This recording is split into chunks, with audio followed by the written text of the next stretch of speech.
بخاری کی روایت ہے کہ اللہ جل جلالہ سب چیزوں کا بدلہ کل قیامت میں دیں گے۔ ہم سورہ فاتحہ میں بار بار پڑھتے ہیں مالکی یوم الدین، روز جزا کا مالک ہے، کہ کل قیامت میں جزا سزا ملنی ہے۔ لیکن اس میں دو چیزیں ایسی ہیں جس کی جزا اور سزا اللہ دنیا میں عطا کرتا ہے۔ ایک یہ بخاری کی روایت ہے، ما من ذنب اجدر ان يعجل لصاحبه العقوبہ مع ما يدخر له من البغي وقطيعة الرحم۔ ایک ظلم زیادتی کرنا کسی کے ساتھ بھی ہو، اللہ دنیا میں اس ظالم کو بدلہ دیتے ہیں۔ اور دوسرا رشتہ داروں میں قطع تعلقی۔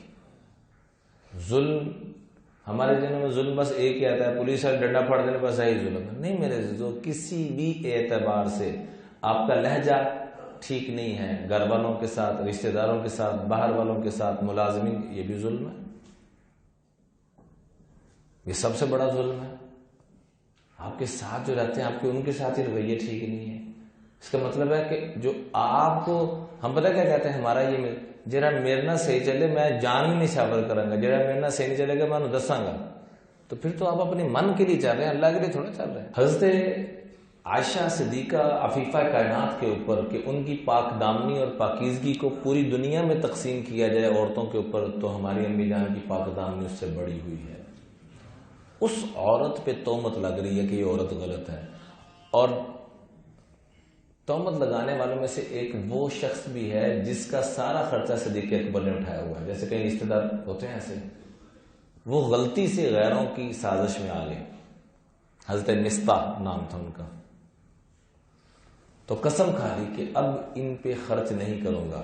تو اللہ کو یہ قسم بھی، یہ نہیں کہا کہ اس کو ماروں گا، اس کی پٹائی کروں گا، اس کو فائر لگاؤں گا۔ وہ ایک دفعہ میں بچوں کو پڑھا رہا تھا، تو میں نے پوچھا بیٹا اگر آپ استاد ہوتے تو آپ کیا کرتے؟ یہ اسٹوڈنٹ نے جو غلطی کی، ایک نے کہا جی میں کھڑا کر دیتا، ایک نے کہا جی میں مرغا بنا دیتا، کسی نے کچھ۔ وہ ایک بچے کی باری آئی تو وہ پٹھان تھا، کہنے لگا استاد جی میں ہوتا میں اس کو گولی مارتا۔ میں تیرے بنایا تھا۔ تو یہ نہیں فرمایا کہ اس کو تلوار سے اڑا دینا ہے، اس کے 2 ٹکڑے کر دینے ہیں، بس اتنا کہا کہ اب خرچ کرنے کا من نہیں چاہتا کہ اس بندے پہ خرچ کروں۔ تو اللہ کو یہ بھی پسند نہ ہوا۔ اب اندازہ کریں شریعت ہمیں کھڑا کہاں کرنا چاہتی ہے۔ فرمایا وَلَا يَأْتَلِ أُولُو الْفَضْلِ مِنْكُمْ وَالسَّعَةِ أَنْ يُؤْتُوا أُولِي الْقُرْبَى وَالْمَسَاكِينَ وَالْمُهَاجِرِينَ فِي سَبِيلِ اللَّهِ وَلْيَعْفُوا وَلْيَصْفَحُوا۔ بھائی دل دماغ سے نکال دو کو غلطی ہوئی بھی ہے کہ نہیں ہوئی، خالی معاف نہ کرو، دل دماغ سے بھی نکال دو۔ بڑا اوکھا کام ہے میرے عزیزو، بڑا اوکھا کام۔ اور ساتھ ہی معاف کرنے کی فضیلت کیا بیان فرمائی، الا تحبون ان یغفر اللہ لکم، کیا تم اس چیز کو پسند نہیں کرتے کہ اللہ تمہیں معاف کر دے؟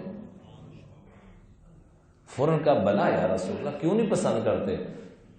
تو کہا پہلے 1000 دیا کرتا تھا، اب 2 دیا کروں گا۔ اللہ تعالیٰ ہمیں بھی اس کا ذرا نصیب فرمائے۔ نیت کر کے جائیں کہ جو رشتہ داری کٹی ہوئی ہے ان کو جوڑیں گے۔